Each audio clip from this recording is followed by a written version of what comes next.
راهبرد روابط رسانه‌ای برای اعلیحضرت رضاشاه دوم. قسمت اول. بسته خبری پیش از پرواز. در سفرهای سیاسی چمدان مهم است، اما بسته خبری مهمتر است. پیش از هر سفر، مصاحبه یا کنفرانس مطبوعاتی، تیم رسانه‌ای باید یک بسته خبری دقیق آماده کرده باشد. خبرنگار با ذهن خالی وارد ماجرا نمی شود. میز او پر از خبر است، ایمیلش پر از بیانیه، تلفنش پر از پیام و سردبیرش دنبال تیتر. پس بسته خبری باید در چند دقیقه به او بگوید این موضوع ارزش توجه دارد. وقتی اعلیحضرت رضاشاه دوم راهی یک کشور خارجی می شوند، این بسته یک پوشه اداری نیست. نقشه ورود روایت ایران به اتاق خبر است. اولین بخش یک یادداشت یک صفحه‌ای است. کوتاه، دقیق و قابل خواندن در 3 دقیقه. در آن باید روشن باشد اعلیحضرت چرا به این کشور می روند؟ چرا این لحظه مهم است؟ پیام مرکزی چیست؟ کدام پرونده انسانی باید دیده شود و کشور میزبان چه مسئولیتی دارد؟ خبرنگار باید فوراً بفهمد داستان کجاست. ایران یک ملت است، ملتی زیر فشار سرکوب، اعدام، زندان، جنگ و بلا تکلیفی سیاسی.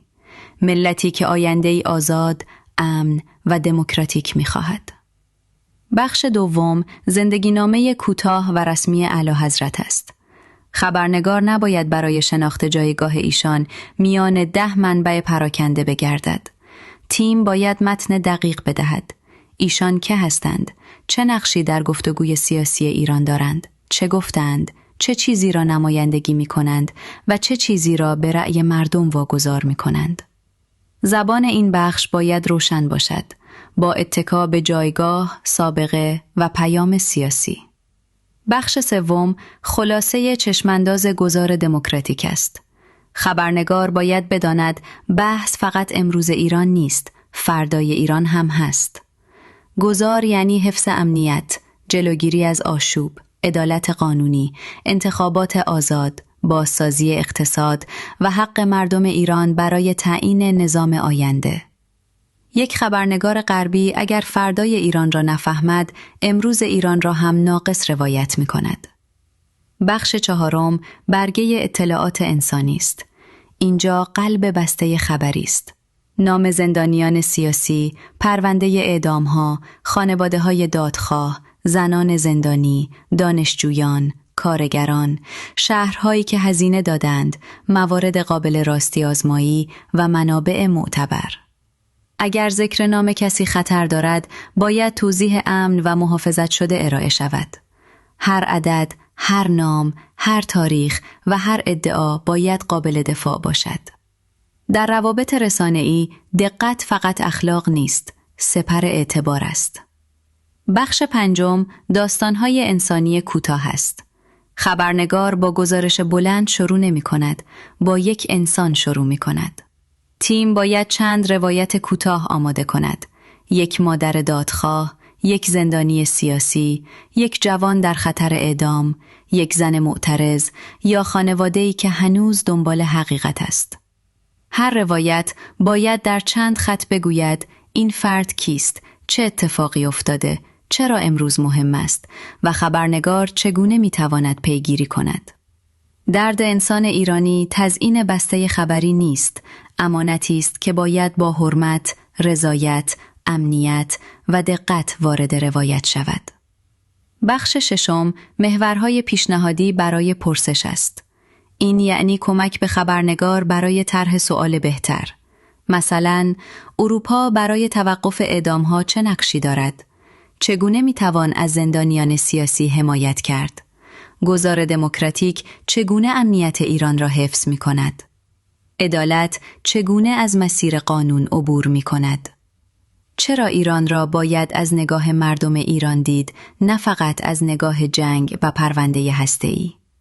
این کار چراغ گذاشتن روی مسیر درست است. بخش هفتم نقل قول‌های آماده است.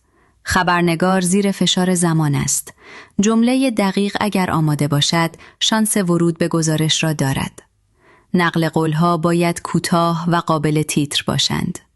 ایران فقط یک پرونده ژئوپلیتیک نیست، ایران یک ملت است. جهان باید پیش از تصمیم گیری درباره ایران صدای ایرانیان را بشنود. گذار دموکراتیک یعنی امنیت، قانون و حق انتخاب مردم. عدالت باید قانونی باشد، آینده ایران با انتقام ساخته نمی شود. بخش 8 مواد تصویری است. عکس رسمی، ویدئوی کوتاه، زیرنویس آماده، لینک دانلود، کد دسترسی، اطلاعات کپی رایت و تصاویر قابل استفاده از سخنرانی یا دیدارها. تلویزیون و شبکه‌های اجتماعی با تصویر حرکت می‌کنند. تصویر درست باید آماده باشد. بخش 9 راه تماس سریع است. خبرنگار باید بداند برای مصاحبه، تایید نقل قول، دریافت عکس، صحبت با خانواده دادخواه یا گرفتن اطلاعات تکمیلی با چه کسی تماس بگیرد. ایمیل به تنهایی کافی نیست. شماره امن، پیام رسان، نام مسئول رسانه و زمان پاسخگویی باید روشن باشد. و حالا شکل ارسال. ایمیل باید کوتاه باشد. عنوانش باید تیتر داشته باشد. فایل ها سبک باشند. لینک سپارک تماش باشد و همان اول یک جمله خبرنگار را نگه دارد. پیش از آن که این سفر به بحث جنگ، تحریم یا سیاست منطقه‌ای تقلیل پیدا کند، این بسته نشان می‌دهد چرا مسئله اصلی صدای مردم ایران است. بعد از ارسال پیگیری لازم است.